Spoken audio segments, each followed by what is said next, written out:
Okay, so this following video here is from the British Parliament. I just saw this earlier today. I guess it was probably afternoon in England when this happened, and I kind of admire the way they have this back and forth because the Prime Minister is really a minister in the Parliament. So he has to go in there, he or she has to go in there in what they call the well. Unlike the Republic, what we have here, where we have the President and the White House, and when the President does show up in the White House, no, when the President does show up in the Congress, like in Capitol Hill, it's like a big deal. It's usually like the State of the Union message, which is like once a year, sometime maybe in January, February, or like what's been going on with our current president, Biden, who's been showing up at Capitol Hill a few times, to beg for votes from Senator Sinema and Senator Manchin. That's not the way it should be. When you're that powerful, you need to have people come to you. Yep, that's the way it should be. Instead of going up to Capitol Hill.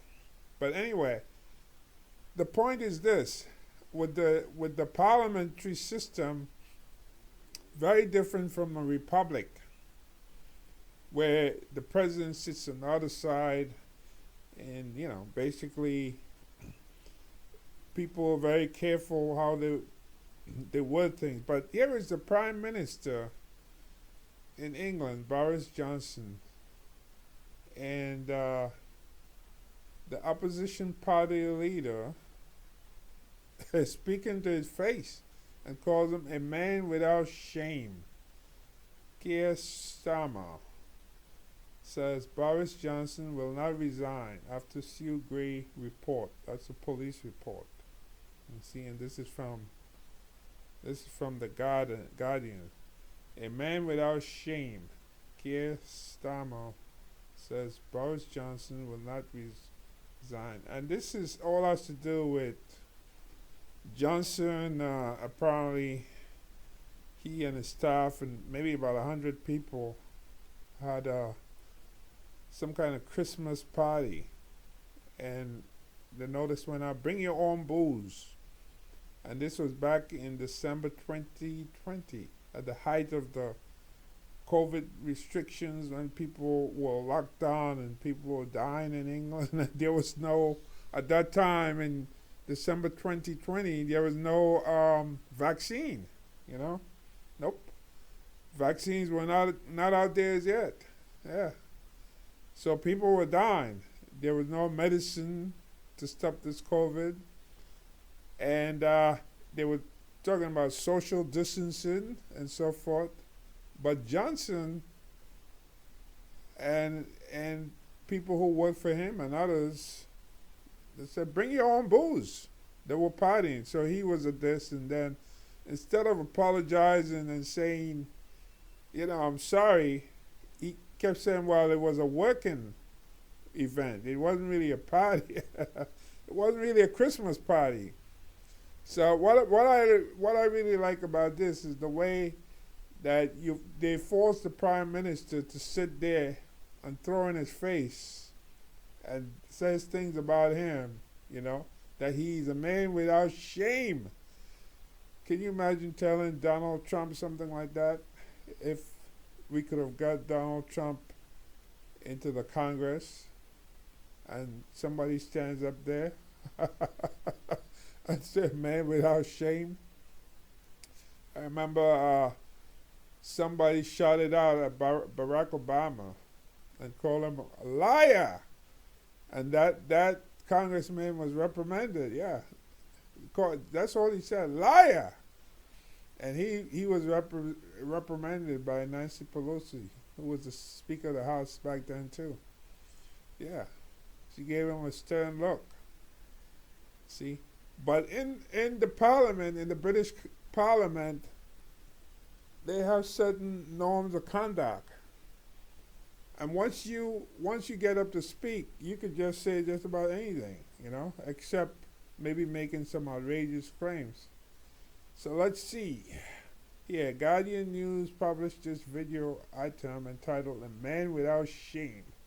Keir Starmer says Boris Johnson will not resign after Sue Gray report. That's a police report. Labour Leader Keir Starmer responded to the findings from the Sue Gray report on parties in 10 Downing Street. 10 Downing Street is where the Prime Minister lives. Like how you have the White House, 1600 Pennsylvania Avenue.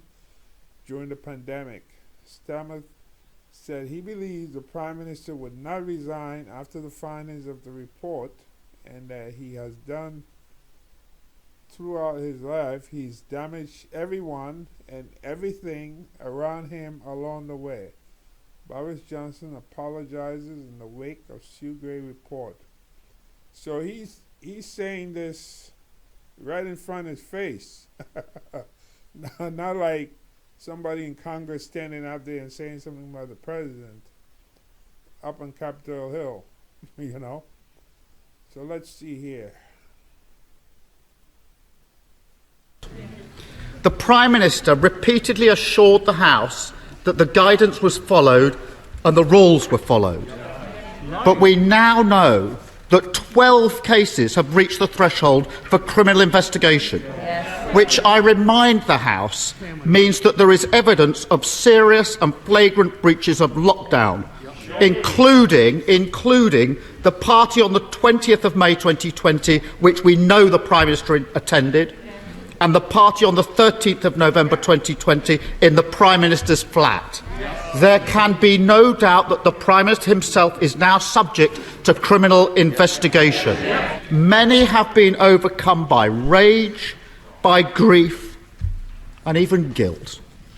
Guilt that because they stuck to the law, they did not see their parents one last time.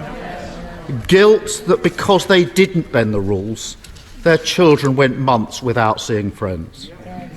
Guilt that because they did as they were asked, they didn't go and visit lonely relatives. By routinely breaking the rules he set, the Prime Minister took us all for fools. He held people sacrificing contempt. He showed himself unfit for office. His desperate denials since he was exposed have only made matters worse. Rather than come clean, every step of the way, he's insulted the public's intelligence. And now he's finally fallen back on his usual excuse. It's everybody's fault but his. He gleefully treats what should be a mark of shame as a welcome shield. But Prime Minister, the British public aren't fools. They never believed a word of it. They think the Prime Minister should do the decent thing and resign. Of course he won't, because he is a man without shame. And just as he has done throughout his life, he's damaged everyone and everything around him along the way. His colleagues have spent weeks defending the indefensible, touring the TV studios, parroting his absurd denials. Whatever your politics, whichever party you vote for, honesty and decency matters. Our great democracy depends on it. And cherishing and nurturing British democracy is what it means to be patriotic. There are members opposite who know that, and they know the Prime Minister is incapable of it. The question they must now ask themselves is, what are they going to do about it?